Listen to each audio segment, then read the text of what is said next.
What's going on, guys? So, as we go closer and closer to moving into 2018, I felt like this would be a great time to talk a little bit about the future of the Switch. Because a lot of people have been talking about the future of the Switch, how it's uncertain, and I felt like they have no idea what the fuck they're talking about. I feel like 2018 is not uncertain, it's just they don't feel that the games that are coming are worthy. That's what I feel like they want to say. But instead of saying that, what they say is it's uncertain. You get what I'm saying? It's the future of the Switch is uncertain. Instead of just saying the games that they've seen for the Switch don't look like their kind of thing. It doesn't look like their cup of tea. Those don't really interest them at all. It's just a better way of going about it. You get what I'm saying? And they couldn't be more wrong. First of all, January, we have Outlast 1 and 2, possibly that whole pack that's on PS4 and Xbox One, which I think they call Outlast Trinity. I don't know why it'd be called Trinity. There's 2 games, not 3, but I know there's a DLC. Possibly that coming to the Switch. But I know game 1 and 2 are definitely showing up. I don't know if the DLC part is coming. But that's a possibility. Okay, I know for a fact Outlast 1 and 2 are coming in January. February is going to be seeing Bayonetta 1 and 2. And I know everyone, well, Bayonetta was on the Wii U. I know.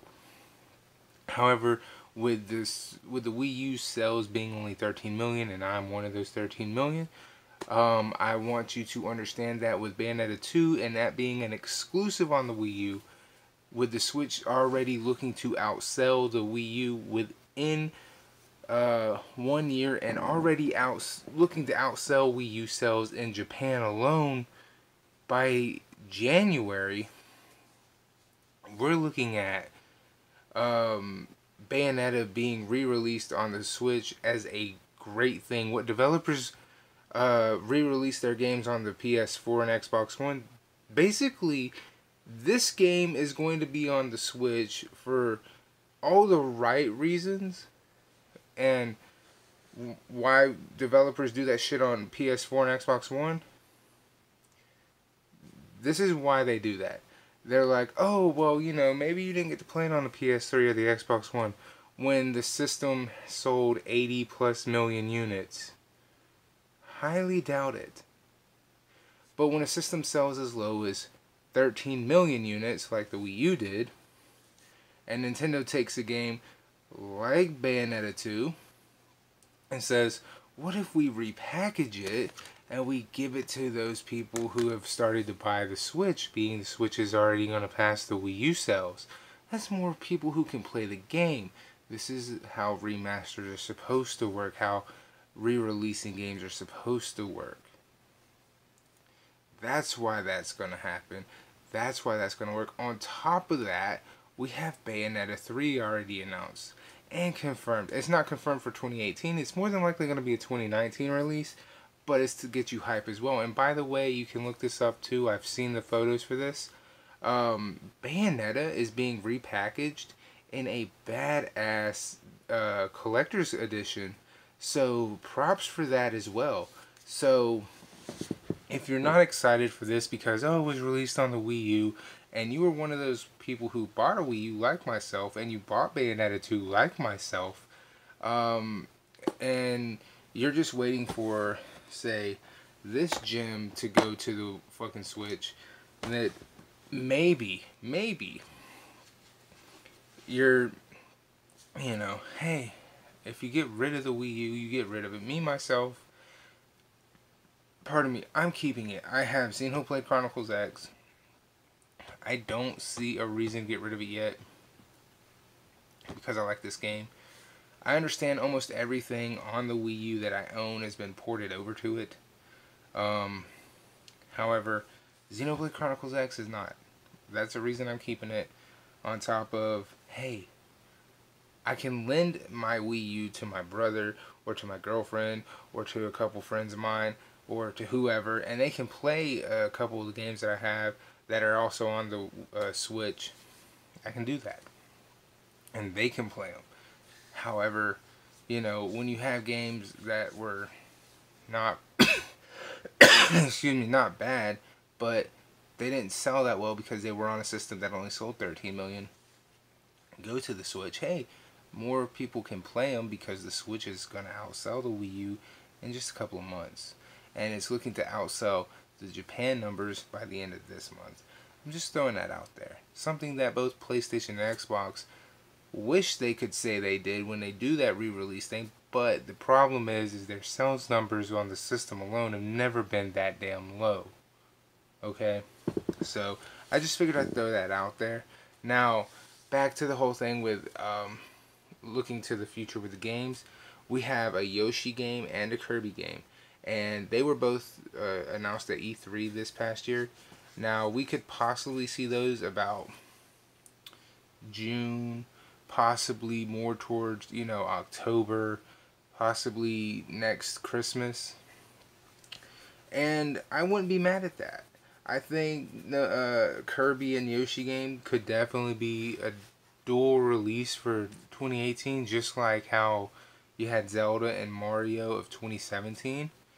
And I don't think anybody would be mad at that. However, I also don't know if Pokemon will come out 2018. And if Pokemon comes out in 2018, does that mean Yoshi and Kirby would possibly see a shift in their releases? Because if they do decide to release Pokemon, wouldn't that have to come out at, say, holiday season, which would be Christmas? So, I think, okay, say Pokemon does come out holiday, right? Then maybe Kirby releases Halloween, and then say at the 1 year anniversary of the Switch on its birthday, we get like Yoshi. Or we just reverse those. We get Kirby on the anniversary, we get Yoshi Halloween. See what I'm saying? That's just my opinion. Don't take that as fact. But I'm saying that this lineup for 2018 is looking really good. Plus we have Square Enix. I'm an older gamer. I've been playing Square since they were Squaresoft with Final Fantasy VII. It's my oldest game. So Square Enix with the Octopath Traveler, I believe is what they're calling it right now. I have the demo, so that game is highly anticipated. And from what I understand, it's got a 2018 set. They're hoping to get that game out by 2018. This is high profile game here.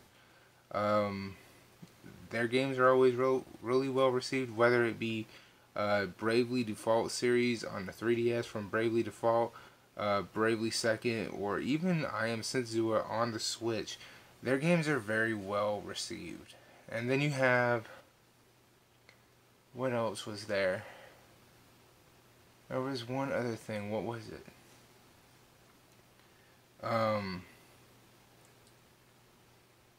Shit. There was something else. I know I'm forgetting something here. That No More Heroes game. That possibly being a 2018 release. I think that game has the possibility of just popping out of nowhere in 2018. I mean, we heard about it, and it kind of flew under the radar there for a minute. But I was just looking online, and I saw that title again, and I'm like, okay, that has the chance of being a 2018 release. Because it's coming out in a couple months for the PS4 and Xbox One, and they don't take a year for the game to pop out on Nintendo Switch. So if it just comes out in like a couple of more months for the PS4 and Xbox One, then it's possibly going to come out summer for the Switch at the latest. At the latest, it'll come out like with a Rhyme for the Switch at November. So it's more than likely going to be a 2018 game for Nintendo. And with how well received and well done the game was made for Nintendo Switch, the LA Noire game, I don't see why Rockstar wouldn't start messing with the Nintendo Switch, and why they wouldn't start putting like Grand Theft Autos out there. Now, Grand Theft Auto 5, I don't know. I'm not going to say that for sure. But Grand Theft Auto 5 would definitely be really welcome on Nintendo Switch. I would play that one more than the Xbox version I have. And I could see that boosting sales beyond what it's at now. I know it's I think it's the highest sold game to date.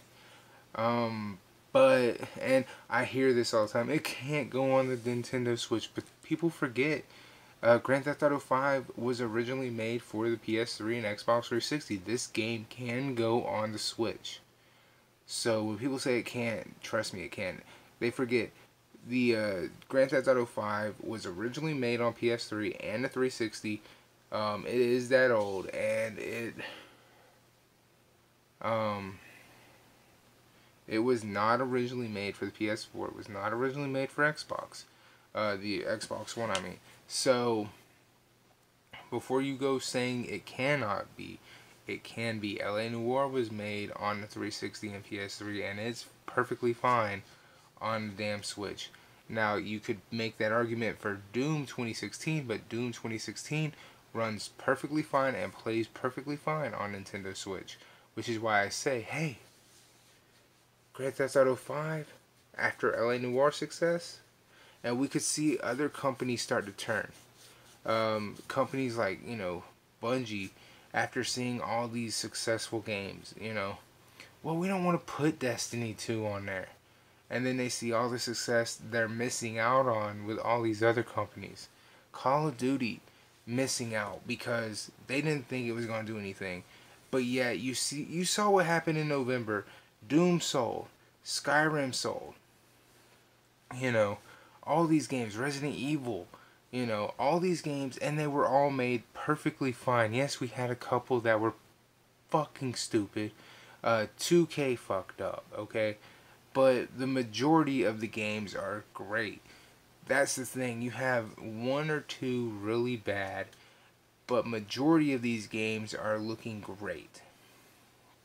And what I think will happen in 2018 here, especially with Outlast and other games like that, is we'll start to see these games coming out and they'll be looking really well, and we'll start to see the tide turn again, and we'll see more of these high profile games pop up on the Switch.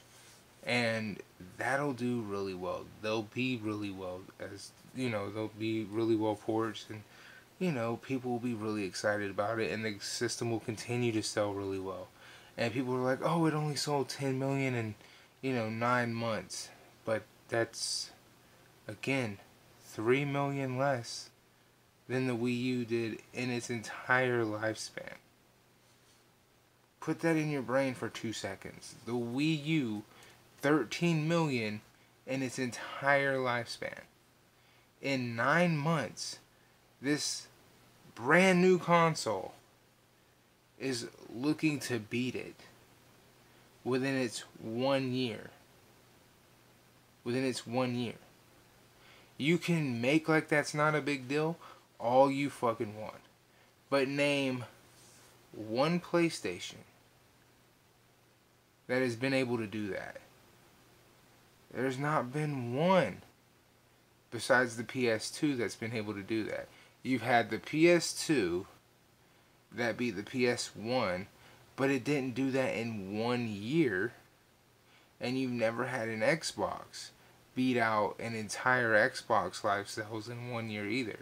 So if the Switch manages to beat the Wii U entire life sales in 1 year, that is a big fucking deal. No matter how you try to push it. You can say, oh, well, it'll never catch the sales of this system or that system. It's not the point. It will be like the new standard. Can you beat your lifetime sales in 1 year of your worst console? That'll be the question you gotta answer. And for Nintendo, looks like they're going to be doing that. Yes, I can beat my worst selling console in 1 year. PlayStation, no. Xbox. No. So, why would you think 2018 is going to be any different? Why would you think the games are going to slow anything down? They're looking great. Bayonetta is February. Outlast is January. Somewhere down the line, we have Octopath Travelers. We have a Kirby. We have a Yoshi. And we have, I'm almost 100% sure that there's going to be another Rockstar game. You know, there's no reason to worry about any of this shit, man. There's new games announced every day. These high profile games are coming out every day. Alright? And as long as the ports look great and they play great, you have nothing to worry about.